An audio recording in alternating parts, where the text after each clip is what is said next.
Hello साथियों, नमस्कार। आज आप ज़्यादातर लोगों के टीवी की स्क्रीन पर हो या मोबाइल की स्क्रीन पर हो, एक ही चीज़ चल रही है कि सरकार किसकी बन रही है।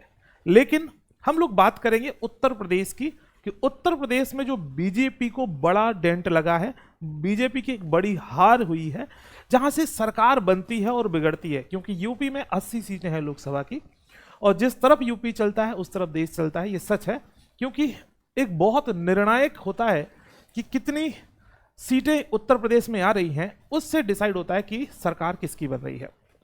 अब उत्तर प्रदेश में बीजेपी की सरकार, या फिर मैं बोलूं उत्तर प्रदेश में बीजेपी की जो नंबर ऑफ सीट्स हैं वो बहुत कम क्यों हो गई हैं, उसके कुछ कारण हैं।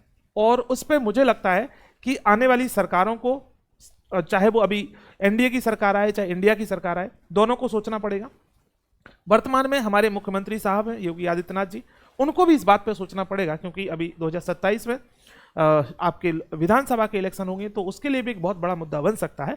तो कौन से मुद्दे थे जिसकी वजह से यूपी में, स्पेशली यूपी में जो है सीटें कम हुई है बीजेपी की।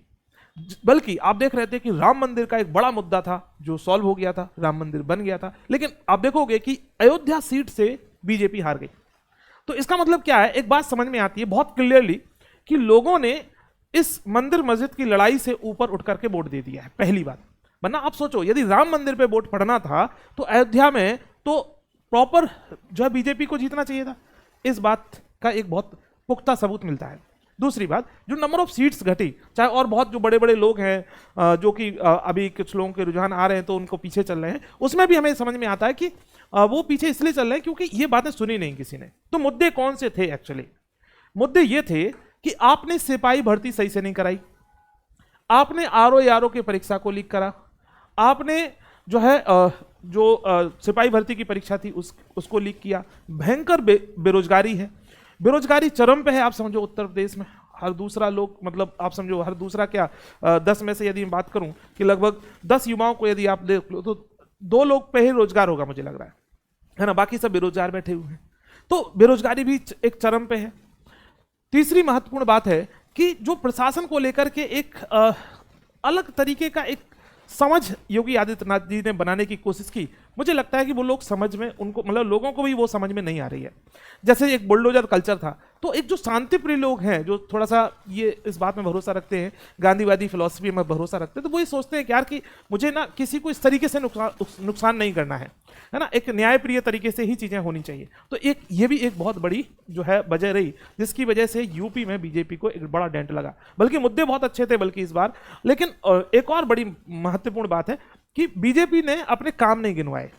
ये एक मुझे जो समझ में आता है, आपने देखा होगा, चाहे माननीय मोदी जी के भाषण देखें आप, या योगी आदित्यनाथ जी के भाषण देखें, या बीजेपी के बड़े लीडर्स के भाषण देखें, किसी ने भी अपने जो विकास की बात कर रहे थे, जो शुरुआत में हम 2014 की बात करते तब से कि विकास विकास विकास, उस विकास के आधार पे आपने वोट नहीं मांगा, आपने अपनी भाषा की मर्यादा को खो दिया लास्ट तक, और बहुत गलत दिशा में हिंदू मुस्लिम में पता नहीं कौन कौन से मुजरा करवा रहे हैं, क्या कुछ करवाया है। तो ये जो ये इस तरीके की जो भाषा शैली है, ये आम जनता को पसंद नहीं आती। भले ही आम जनता खुद ऐसा काम करती हो, लेकिन वो नेता से ऐसा अपेक्षा नहीं करती कभी भी। तो मुझे लगता है कि इन चीजों पे अब भारतीय जनता पार्टी को काम करना ही चाहिए, क्योंकि ये युवाओं के फेवर में है। युवाओं के फेवर में ये है कि आप अच्छे से भर्ती कराओ, समयपूर्ण भर्ती कराओ, वैकेंसीज लेके आओ। आप सोचो कि इतने साल हो गए, मुझे लग रहा है कि 4-5 साल हो गए, टीचर की कोई वैकेंसी नहीं आई यूपी में।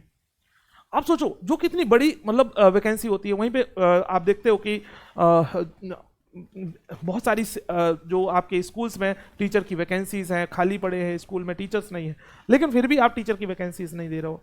पुलिस की वैकेंसीज की जो संख्या है वो उतनी नहीं है, और एक बार आपने वैकेंसीज दी भी तो वो आपने पेपर सही से नहीं करा पाए। तो इस तरीके से मल्टीपल कारण रहे जिसकी वजह से बीजेपी को उत्तर प्रदेश में हार का सामना करना पड़ा, और मुझे लगता है कि ये एक बड़ा कारण है।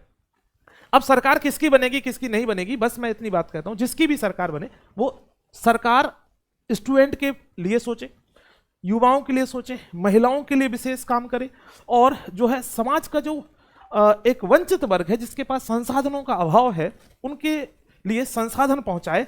और इस देश को एक, हम जब सपना देखते हैं ना देश को कहां ले जाना है, कि हमें देश को डेवलप्ड कंट्री बनाना है। डेवलप्ड कंट्री हम 5 किलो राशन या 10 किलो राशन के भरोसे नहीं बनाएंगे, इसके लिए हमें एक पुख्ता एक सिस्टम बनाना पड़ेगा, पुख्ता एक विचारधारा को हमें आगे बढ़ाना पड़ेगा और एक सभी का विकास साथ में करके ही आगे बढ़ सकते हैं। अब वो मोदी जी करें, राहुल जी करें या और कोई करे, तो वो डिसाइड वो लोग कर लेंगे, राजनीति उनके हाथ में छोड़ते हैं। लेकिन हम लोगों का ये जो एक छोटा सा विश्लेषण था कि अब सरकार को क्या करना चाहिए जो कि छात्रों के हित में हो, बेरोजगारी कम हो, लोगों को ज़्यादा से ज़्यादा रोजगार मिले और लोगों की परचेसिंग पावर बढ़े और महंगाई थोड़ी सी कम हो जाए तो अच्छी बात है ना।